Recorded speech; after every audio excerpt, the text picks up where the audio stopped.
Good morning, good afternoon, good evening, folks. We are so lucky we get Greg Dickerson for a fourth and fun topic. How you doing, buddy? Doing great, Michael. Good to see you. Hey, I just going to throw a topic out there just to see where you're at, just for fun. This is not something we normally do, but let's have some fun with it.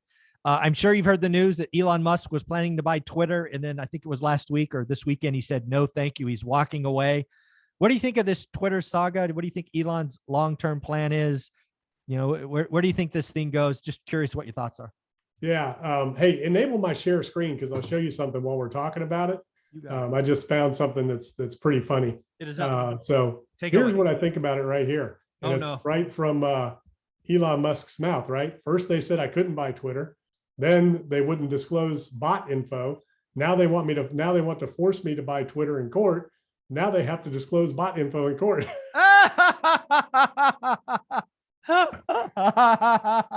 So Elon Musk, look at him right here, you know, he's playing chess.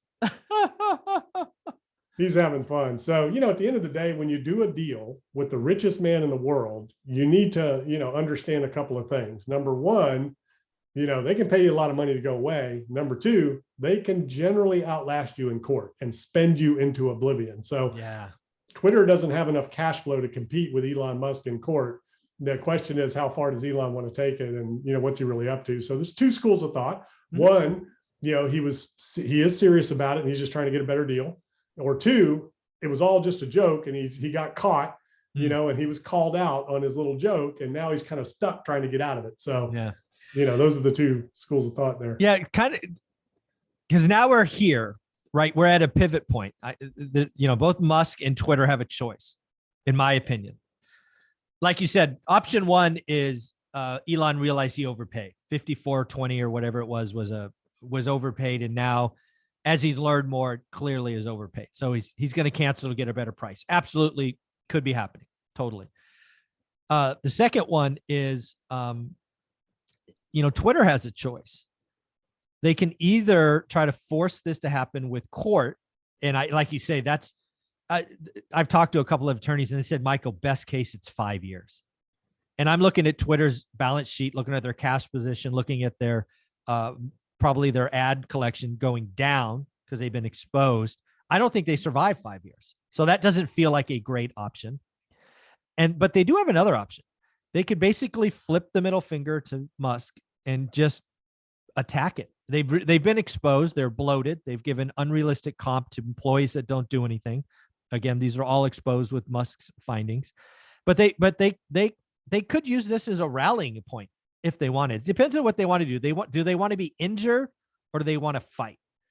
And everything I've seen from them is they're going to act injured, which is just sad because they could use this as a rallying point and go forward. And then the last thing, this is crazy. I didn't even think of this. As you know, Elon Musk sold, I don't know, pick a number, $3 billion in Tesla stock to basically help fund Twitter. I heard somebody say, and I had never even thought about this, Elon Musk said he was going to buy Twitter just so he could liquidate Tesla so he could have more cash, but he didn't want to sell Tesla to raise cash. Otherwise the stock would go down. I was like, wow, that's kind of a perverted roundabout way to sell Tesla shares, pretend you're going to buy something else.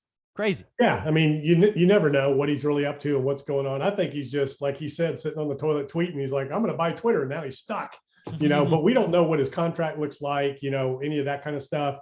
And, you know, again, Twitter's going to try to do a money grab, but, you know, at the end of the day, they're going to sit down. They're going to say, you know, how much money this is going to cost, how much time this is going to take, and focus. Do we really want to go down this road against the richest man in the world? And by the way, you didn't want the deal anyway. You didn't want him to be a part of it. So why fight him? No, they just want the money now. They don't want him to buy it. They want to get him, you know, for breach of contract and, you know, whatever. But again, like you said, that's years and years and years and litigation, and, you know, the attorneys, you know, they get some nice fees off. Yeah, the attorneys will get paid. Yeah, they're of course they're going to say we can win, you know. Yeah, exactly. Yeah, we can win eventually. Yeah, and Musk, you know, he put a tweet out not too long ago. He was looking for a pit bull attorney that, you know, yeah, I think isn't afraid to fight. Remember that whole thing? I do. Submit, you know, your qualifications. That was really funny. So yeah, he's having a ball with all this, you know, just like he did with Dogecoin and Joe Rogan, and you know, it's Elon Musk, right? I mean, he has the liberty and the luxury of doing whatever he wants. He didn't care. Yeah, he's an odd duck, that one. But yeah, I think that meme is perfect. He's gonna get Twitter to put it on record in court. I think that's hilarious. Yeah, but again, the moral of the story here is if you do a deal with the richest guy that you know, or the billionaires or whatever, understand what kind of position that puts you in. A lot of people say, oh, I want some, wealthy billionaire to back me in my deals. You need to really think about that. Yeah. No, I think you're right. It's really funny you bring that up, because one of my experiences, I was employee 13 at a software company. And at the time we were courting Walmart, right? So I was employee 13. There was probably 40 employees, maybe 35 at the time, most of them engineers, a couple of sales guys like me. And we were courting Walmart, and we had a company-wide meeting, which again, at the time was, 40 people or whatever. And we basically decided to walk away, because even if we won, we would have lost, because our software would have become Walmart customized, which would have only served Walmart and nobody else. So you're absolutely right. Sometimes when you get these big dollar signs in front of you, you got to realize there's a deep, dark downside. So I'm really glad that we walked in that deal, way back when, because we would have had a different outcome if we tried to keep Walmart happy, and we would have pissed off all our other clients probably. So it's fun to think. Well, here's the other thing. So, Musk, you look at a deal like Twitter. I don't even remember what he was paying now, but what is the difference now? He's saying it's worth 54 billion less or something. Yeah. Well, again, I think he agreed to pay 54.20 a share, but now it's trading at like $34. So that's 40% off. Okay. So he could spend another 20 billion driving the price down to $10 a share and scoop it all up for nothing. Yeah. So, I mean, that's what you got to think when you're dealing with, somebody at that level with that kind of resource. I mean, he could spend $10 billion, $1 billion, whatever. Yeah. Twitter can't spend against him in a lawsuit. And then what happens to your stock when all of the things get disclosed about the company that he's talking about? Yeah, you don't want that on record. Yeah. Nobody knows about what happens to the share price. And then, he comes right in and just scoops it up for half of what he's even off, could buy it for now. Yeah. So that could be it. You tick him off and he could be like, okay. And he put that post up. I want an attorney that's going to go after, like they're at war, of these issues that I'm dealing with. He didn't say Twitter. But you get the right attorney, that's smart enough, and you get it, it has unlimited funding behind you. Yeah, you can drive Twitter into bankruptcy. Well, yeah, that's exactly what I meant. That Twitter CEO and board of directors. I find it a negligence, frankly. Something else I read on Twitter or on Elon Musk's post is there are people on the board of Twitter who don't have Twitter accounts. Talk about fiduciary duty and being a criminal negligence. That is nuts. Is it, or is it smart?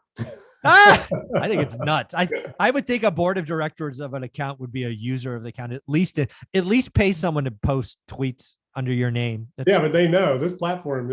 It's garbage. Yeah. I'm going to take my $1 million a year or whatever it pays. This is hilarious. But yeah, I think your point is right. When you get into bed with the richest man of the year or ever, you need to realize that who's got the power, and it ain't you. So right. It's kind of like everybody that uses those narratives, of all the billionaires and Elon Musk, buying Bitcoin, right? Hey, Elon Musk bought Bitcoin, so you should too. Well, Elon Musk can lose everything he spent and it won't feel it. I won't feel it. Yeah, but that's crazy. Well, this has been a fun conversation. Just plucked it out of the media. So I appreciate you, Greg. Where can people find you? Yeah, gregdickerson.com. That's where all my info is. Go check it out. Thank you, buddy. I appreciate you.